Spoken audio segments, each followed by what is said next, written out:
Oi, what's the best game where you get to eat pie? What's the best game where you play a dead guy? Aye, you'll find out in VG247's podcast. Here, what's the best game where you swing from a rope? And what's the best game where you batter the Pope? Sesame Street 2. Like I said, you will find out in this your podcast. Hello and welcome to VG247's Best Games Ever podcast, where we attempt to find the best game within a very specific category. For example, this week we're looking for the best detective game, inspired by the either recent or imminent release, depending on when this goes out, of Detective Pikachu Returns. Detective Pikachu is, of course, one of the better video game to film adaptations, although as good a film as it was, the only thing I can really remember about it was the fact that in the run-up to release, everyone insisted that the only actor worthy of playing Detective Pikachu is Danny DeVito. And I'm trying to link that to Tom Orry, and I can't. But I feel think quite offended. Isn't Dan DeVito mostly famous now for not wearing a shirt and being oiled up in Always Sunny? Yeah. Right? That's his thing now. I think he's still more famous for Twins, right? Nobody. I bet most people listening to this have no idea what that is. I've got a really bad frog in my throat. Sorry. Bloody hell. Sorry about that. Where were we? No one knows what Twins is, I think is what we were saying. Okay. Nobody knows what Twins is. I actually don't know what that is. I know him as Penguin from Batman and the cover on my body pillow right now. How are you aware of Batman Returns but not Twins? Batman is a cultural icon. It's Batman, yeah. Whereas Twins is a film where a small man is somehow the twin brother of a massive man. Yeah. It's not like that much of a big deal. I think I do know what this is. Did you ever watch Twins growing up and think that's not realistic? Or I'm an expert in twin physiology, so yeah. This is already off the rails. I do apologise. But where I was trying to head to was the suggestion that if there was ever a film version of this podcast, I think you should be played by Danny DeVito. He's quite funny, so... Yeah, he's quite funny, often in an understated way, actually, but also it's just he's ancient. What was the one where it's it might be Michael Douglas? Yeah.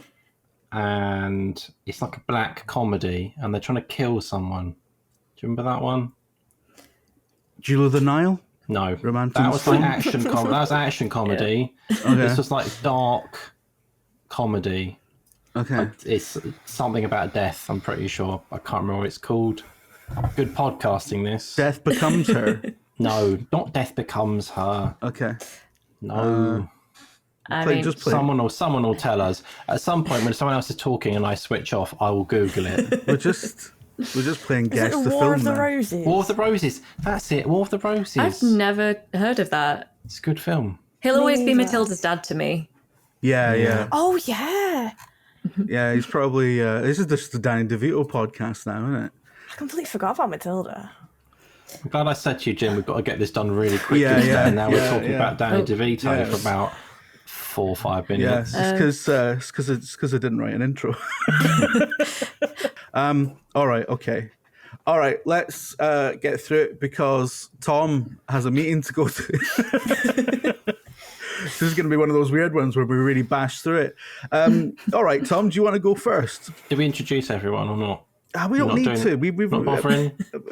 We introduce people constantly. Kelsey's there. Rebecca's there. Kelsey and Rebecca are here. And I'll do your job, Jim. It's fine. Sorry, it's fine. Right. Okay. Well, you're the one who's constantly giving me the hurry up, and then you're always like, "But we need to tell everyone who everyone is," and I don't agree with it. No. All right. Did you say I've got to go first? Yeah. All right. So I didn't like this topic for various reasons. Mostly because when I was thinking about the games, they were all kind of thinky games.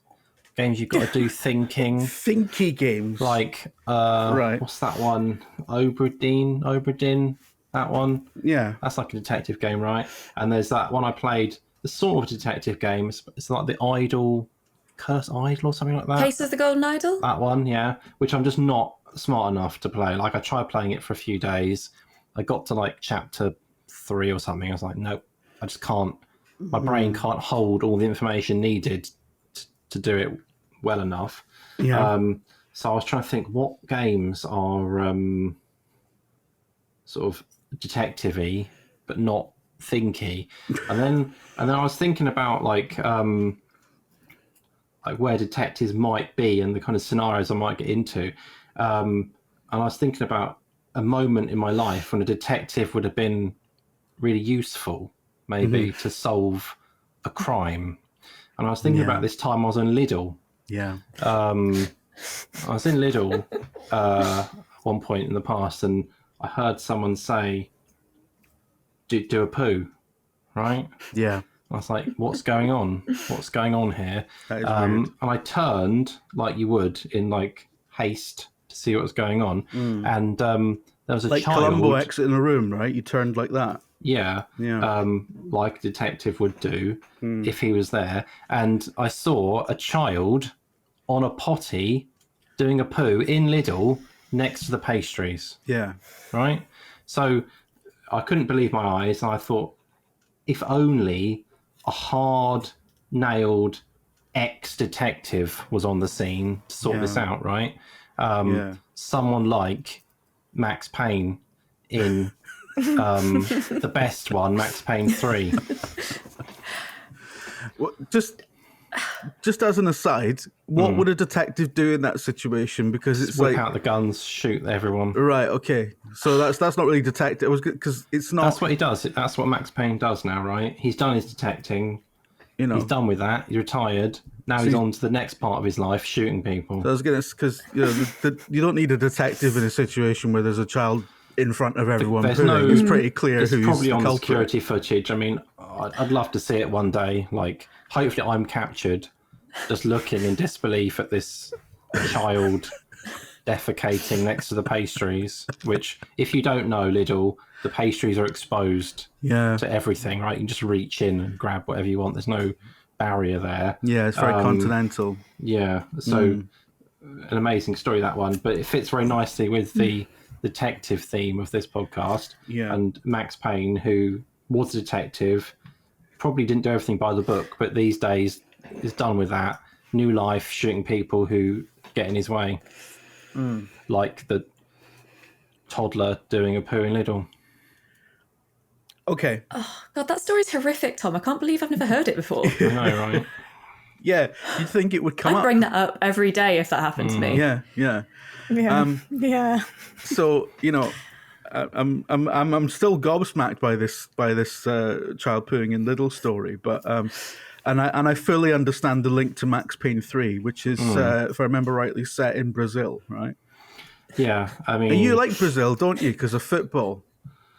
Yeah, I mean, I don't dislike Brazil. I mean, there is a level in Max Payne set in the stadium, Max Payne 3, very good level. Yeah. In a stadium. Yeah. But yeah, Max Payne 3 is my choice because, unlike the other, I'm guessing what the other game's going to be, quite boring, quite dull, clicking through words, etc. Right? I don't want to assume too much, but let's just agree that's probably what they're going to be, right? Yeah.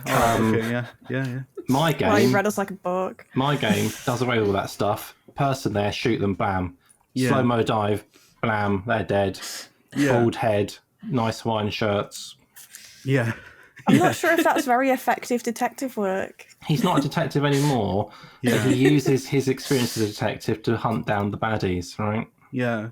I mean, you know, so your interpretation of best detective game is just there's a guy in it that used to hold the rank of detective. The one where you eschew detective work. Best detectives are always the ex-detectives. Yeah. Is like that true? Like in Stephen King's Mr. Mercedes series, right? Yeah. Retired detective. Yeah, he's a retired detective, but he still is a private detective. He's a retired police detective who's a private detective. Yeah, but he's not longer a detective in the official police sense, which is why I saw this podcast criteria. So but he is still a detective in that he's got the experience of one, and he's a much more interesting detective than any of the real ones that are still detectives. Yeah. Like Max Payne. Right. There's an entire series of Sherlock Holmes games. There's an entire series of Poirot games. There's like there's an entire series of like really critically acclaimed Batman games if you really wanted to fold an action game into. I'm just saying, like in terms of as a genre, right? As a genre, detective games is so broad and encompasses so many. Yeah, that's why I picked Max Payne 3. Where you do actually do detective work, which can, if you want them to be, Tom, full of action, decent combat, all that sort of stuff. Batman doesn't kill people, does he? That's his thing. But we have spent 11 minutes talking about Danny DeVito and then Max Payne. I think everyone listening to this will agree that Max Payne is one of the best detectives in video games. Max Payne 3 maybe isn't not maybe everyone thinks that's the best one, but I think it's the best one. Yeah. In terms of pure action and spectacle. I think it's I think it's the most playable Max Payne game, especially nowadays. Yeah. Anyway, all right, okay, let's move on from Max Payne before I get fixated on the idea. Okay, Rebecca, this is like your topic. It is. Oh, I volunteered when you said, "Can we have anyone for the best detective game podcast?" I think I volunteered within about 4 seconds. Yeah.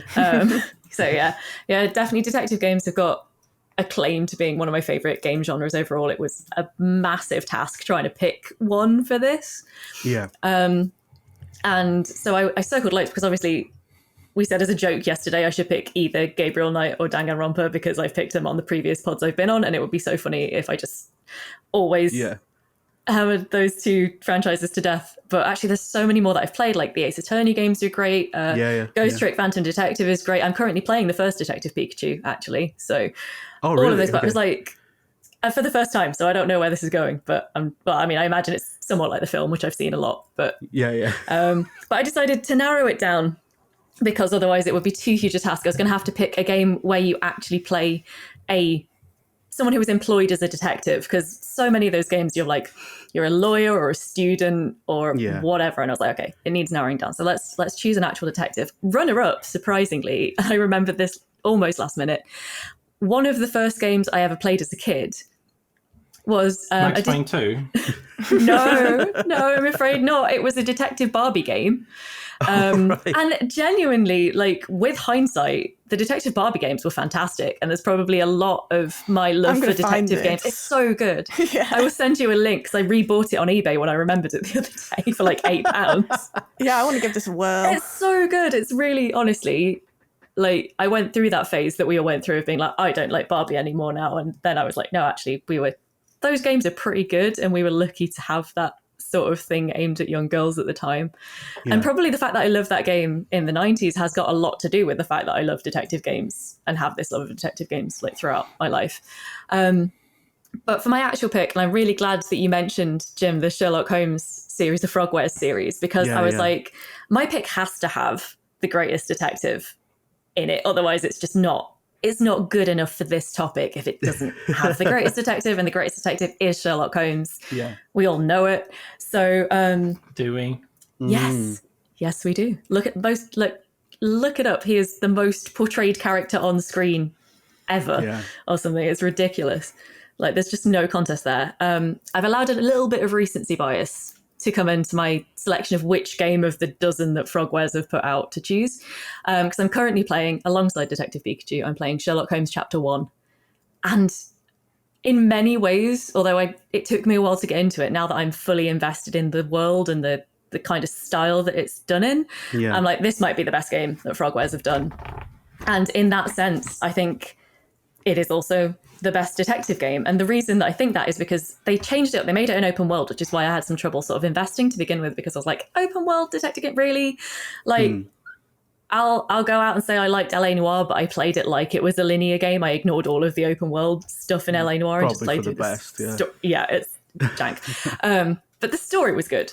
But no, this is what I love about Chapter 1 now that I'm really invested, is the fact that it gives you like a little tasting platter of every different type of detective game out there. It's got bits where you go and do a bit of combat. It's got bits where you talk to people to get information. It's got bits where you're finding clues in the environment, and it mixes them all up in different ways. There are different sort of levels of cases, from little incidental ones you pick up on the street to the sort of big overarching case that's the center of the story. And I just think if I was trying to recommend to someone like a game to find out whether you like detective games, it would have to be this one. It's a great example of what modern detective games can be. And yet it's still got that delightful AA jank to it, which I think is also quite important to enjoying genre games like detective games, like horror games, that sort of thing. Yeah. Yeah. There has to be quite a sense of rooting for the little guy, especially with stuff like Frogwares games are. I really hate the overuse of the word charming, but I'm going to say it. They have a charm to them. Oh yeah, definitely, and they know it as well, and they play on it in a lot of their work. Yeah. I was actually quite disappointed that the most recent Frogwares one is a remake of The Awakened, the Cthulhu one. Yes. Just because I thought, that game, the original Awakened, is it comes from that era where they were still really finding their feet with those games, and I think it was probably a misstep.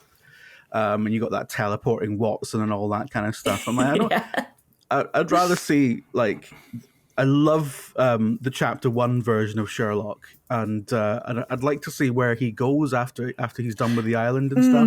It's quite a big time skip, isn't it? I haven't played Awakened yet. It's sort of next on my to play pile, but it's it's like an 8-year time jump or something, so you miss the immediate, I guess, aftermath of. But mind you, the Frogware series is always run sort of in a random order, so they could always go back to it later. I kind of hope they do, because I'm quite attached to young Sherlock and his terrible social skills. It's just it's really good. Yeah. Has it got any slow-mo dive shooting in it? Yes, actually. Yeah. Yeah. Might play it. It actually does. I might play it. The combat's probably the worst part, but yeah. Yeah.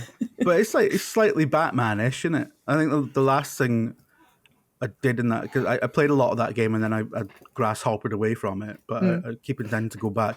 But the last thing I remember doing is one of those combat challenges and just thinking this is mad. The enemies are so fast. They all just it's too much like being in a real fight with 20 people, because they all just surround you and kick the shit out of you if they sorry, can I swear? Yeah, it's fine. Yeah. Good, okay. Nobody keeps an eye on this. It's fine. Fair enough. But chapter 1's a great game, actually. And the Frogwares series is one of those ones where it's there's a definite progression. Every game is better than the last one. Just because you can see in real time how they've just gotten better and better at making games. So, I think recency bias is fully justified with that series in particular. Because it's because you try to play the older ones and they're just too janky. I actually replay them quite frequently, and I think they hold up. But when you go back to the sort of 2002 original, it's pretty bad. But it's so entertainingly bad that I will still sit for 6 hours and just replay it occasionally, just to love how bad it is. It's such a good series. All right, okay, that's a really good pick. Cool. And I would say more of a detective game than Max Payne. Sorry, you tell that to his face. All right, okay, Kelsey, what have you got for us? Because this is also kind of your genre as well, right? Yeah, this was really difficult. And also, I didn't realize that the detective genre was one of my favorite genres until I started diving into this more and realizing how much I'd played and how many of my favorite games belong to this genre. Yeah. I was like, oh, I guess I'm a detective game person. I put Jim through the motions with changing my mind, because my first thought was, oh, I'm going to talk about Ghost Trick. But then I was like, oh no, I have to talk about Hotel Dusk. And then I finally kind of shot out of bed at 8 this morning. It was kind of my first thought when I woke up, and I just immediately sat up and was like, no, I've changed my mind again. I need to message Jim. And I've settled on Professor Layton and the Curious Village. Oh. So I wish I could just pick the entire series, because they've got something for everyone, really. There's so many games now. I think there's 6. But that first Professor Layton game, Curious Village, was probably one of the first games that I ever actually completed by myself. Don't get me wrong, spent a lot of time passing it back and forth with my mum, trying to get her to solve puzzles for me, which in itself was one of the reasons why the game's so great, because I think it's a good excuse to bond with people around you. I don't know, me and my mum did a lot of bonding through sharing the puzzles in that game. We'd have our own separate saves going on. That's really nice.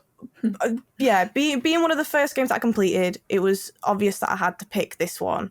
And obviously, anyone who knows me knows that Professor Layton's probably up there as one of my favourite series of all time, because I just think it's perfect. We're not going to talk about the spin-offs that they did later down the line, but the first few games themselves on the Nintendo DS and even the 3DS, perfect. It's all just these beautiful illustrated environments that you're like forced to explore to like unlock more puzzles, more clues to solving your mysteries. And then you've got these really like wacky, eccentric characters that I think probably, aside from the puzzles themselves, are probably one of the highlights of the game. I very much love like revisiting the game and going back to these characters that I'm familiar with but won't quite remember fully, and then it all kind of slowly coming back to me just how weird they all are. It's kind of, it's that straightforward detective game, like, yeah, you're going to solve this mystery, but there's just so many odd things about it that make it more entertaining than just, oh, you're doing some reading and solving some mysteries. It's like there is that really odd thread there that makes you want to actively play it more, and that's why I just can't get enough.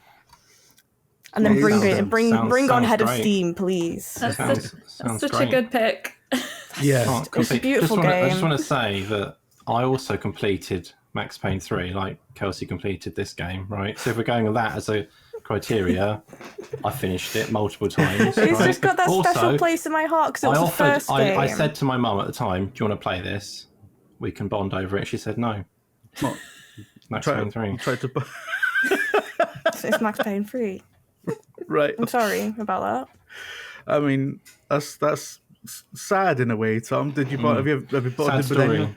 Have you bonded with anyone over Max Payne 3? Your brother? I think so. No. Have you let your son play it? No, definitely not. Yeah. No, he's not allowed to play games beyond a 12 rating at the moment. Yeah. Okay. Well, that's You should play some Professor Layton with your son. That's a good tip, actually. He's not into that. He likes ultra violence. Wait, ultra violence, the actual game?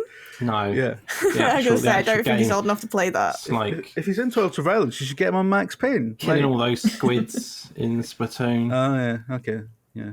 Cartoon violence. Okay. Yeah, Professor Layton's a great pick. Actually, I bonded with my mum over Professor Layton because I was going to say this. I've got quite a few friends that like Professor Layton comes up in conversation because I was playing it again recently, and quite a few of them were like have memories of having played it or at least played it with a parent, which I think is just really cute. Like even now, when I was replaying it recently, whenever I got stuck on a mini game or puzzle, before I would Google it, I would send it to my friends and be like, hey, have a try of this. Yeah. And even then, like the discussions that they got themselves into. There's a really good social It's just nice. aspect. I don't know. I like a good game where you can discuss it, and what's better than a detective game with a bunch of like tricky puzzles and brain teasers in it? They're the perfect thing to talk about with someone. So. Yeah. Absolutely. All right. Okay. I got to go and pick something now. And can we just put the jingle in, but don't play it for time purposes? do I have to? Yeah, put the jingle in. We've listened to the jingle now. Terrible jingle, isn't it? Go on, Jim. I can't really fake it though because it's video, Tom. Like I can't just put the jingle in. Just play us backwards. Play us backwards without the sound. No one will know. But then they will know when they listen to this bit. And that was smart. And no, I need proper footage of you reacting to it, Tom. I just can't do the jingle this week, which I know everyone's going to be quite sad about because it is, you know, it has become for some people inexplicably a highlight of the week, which I find baffling. Just play it now. Go on. We can't let people down. I'll be late. I'll explain. We had to play the jingle.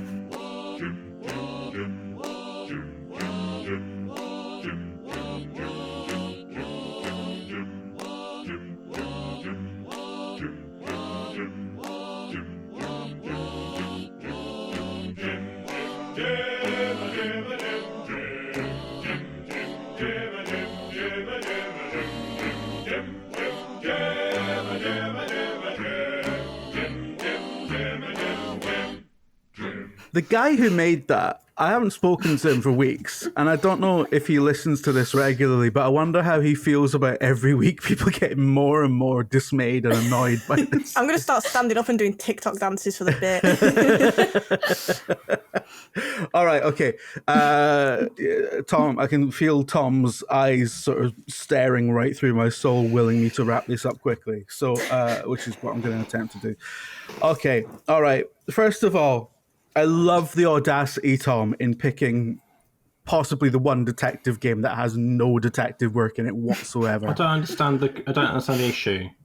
It's not an issue. I just think it's a really novel approach, and I think it's actually perfectly valid to say that this is the best detective game because it's the one where you just go around shooting people, and like a lot of people insist that Judge Dredd is like the best detective in fiction because he just goes around like because he's a fascist and does a lot of violence, which people for some reason really respond to. But I'm not saying Max Payne 3 is a fascist. I'm just saying Max Payne 3 is a fascist. That's a good one. That's a great quote, isn't it? Put that on. Max Payne 3 is 100% the best of these games, though, right? Yeah. Everyone I should thought you were agree going to that. say something entirely different then, like Max Payne 3 is entirely pro-fascist. He is a bit fascist, isn't he, Max Payne? He does shoot a lot of people. And yeah, I mean, is that inherent? I don't know. Is that actually fascist? We're getting I don't know. getting fixated on fascism now. It's quite a heavy topic to try and address in this podcast. Yeah. Particularly a podcast on a strict schedule. Yeah, exactly. Yeah. We got 6 minutes to hash this out. All right, okay. But it's I really admire it, Tom. It's very, very, very Bill Cliff-esque to try and I don't like this comparison to Bill and Cliff. I like Every how time I say something that's not I like how you're once again standing in for Bill Cliff-esque. Cliff. But I can't. It's clearly not a better detective game than either of the other two. That's because you've got this idea in your head of what detective game is. And you came into this very close-minded. Yeah, I mean, yeah, and I'm acknowledging that, and as I say, it's a very valid approach. But okay, so Sherlock Holmes fit in with your chapter 1. criteria. That's fine. I mean, just admit that you are making this choice without properly considering all the options carefully. I'm not. I'm considering it. I'm considering it right in front of you in real time. You said, but you've got this criteria that you're unwilling to change. Exactly. So, Sherlock Holmes Chapter 1, great detective game. Just generally a good game and a bit of a genre kind of crossover, as you mentioned. I love those Frogware games, and I think the other thing it kind of nails is that it's kind of got, because it's set on that Mediterranean island. I think it's a fictional Mediterranean island. It is. It's not Malta. Yeah, basically. it's not Malta. Yeah, and it's like, and it's obviously like it's the Victorian period. It's like the height of the British Empire. So like, if you've got an English passport, you can basically just go wherever you want at that point in history. And I just love how it's like we're cutting about the Mediterranean, but everyone's got like an ancestral home on the island, and it's like, okay. And I love that the scope of it kind of fans out because it starts off in a hotel, and you're doing very kind of, you're almost doing kind of very Agatha Christie style stuff at the start of the game as well, while it's teaching you the ropes, and then it opens out into this big kind of, it's basically Forza Horizon, but for figuring stuff out, which is great. That's a great description of it, yeah. But I think I'm going to have to give it to Professor Layton because I really love that. You reminded me of that social aspect. And it's probably one of the few detective games that has a big enough audience that it can be a bit of a water cooler game. But people will actually, like, as you say, people will share puzzles with each other and discuss solutions and bond with family members. Like when you said like about bonding with your mum, I remember bonding with my mum. I wasn't playing it directly. We don't know that's true, do we? No, it's true. No, it's true. Like my mum loves puzzle games, but like isn't the best at technology. So like I'm often just like helping her work the thing. Whatever the choice we made. If I'd have picked the Forgotten City, the kind of mystery adventure sort of detective game set in Rome, Yeah. Would well, I have won? Would I have won because you just love Rome? everything Rome? Do you think I would have been like, well, because it's related to ancient Rome, I would have gone for that? Yeah. It's more of a time travel story, though, isn't it? Right, fine. I give up. All right, okay. Well, you can't pick it now, anyway, Tom. It's done. It's done. Yeah, but it's in your head now. Yeah. What if I had done? Which specific Professor Layton was it again, Kelsey? Sorry. Professor Layton and the Curious Village, the first one. Professor Layton and the Curious Village, the very first one. Yeah, I'm quite happy to call that the best detective game. And we better move on because Tom's raging again. Thank you so much for this thing. Would it be, considering the shambles that this show has been in because of me directly, would it be really cheeky to ask people to give us a 5-star review this week?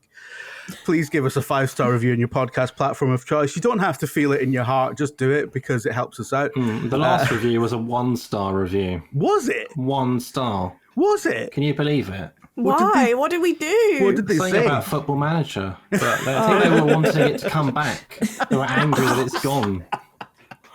Is not Football going Manager back. a detective game? Could you It's have not argued coming that? back. I could have done it at the time, but I can't be arsed anymore. Fair. I bet. There's only so many times you can talk about Football Manager before it begins to test you, you know? Yeah. And it's Yeah, like at the definitely. point where Tom's even bored by his own voice. It's There definitely isn't a new thing happening every week, so it's fine. right. Okay. All right. Thanks very much. Please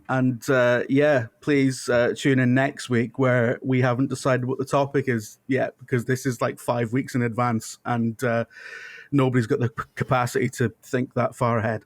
Okay. Bye, everyone. Bye. Bye. Bye.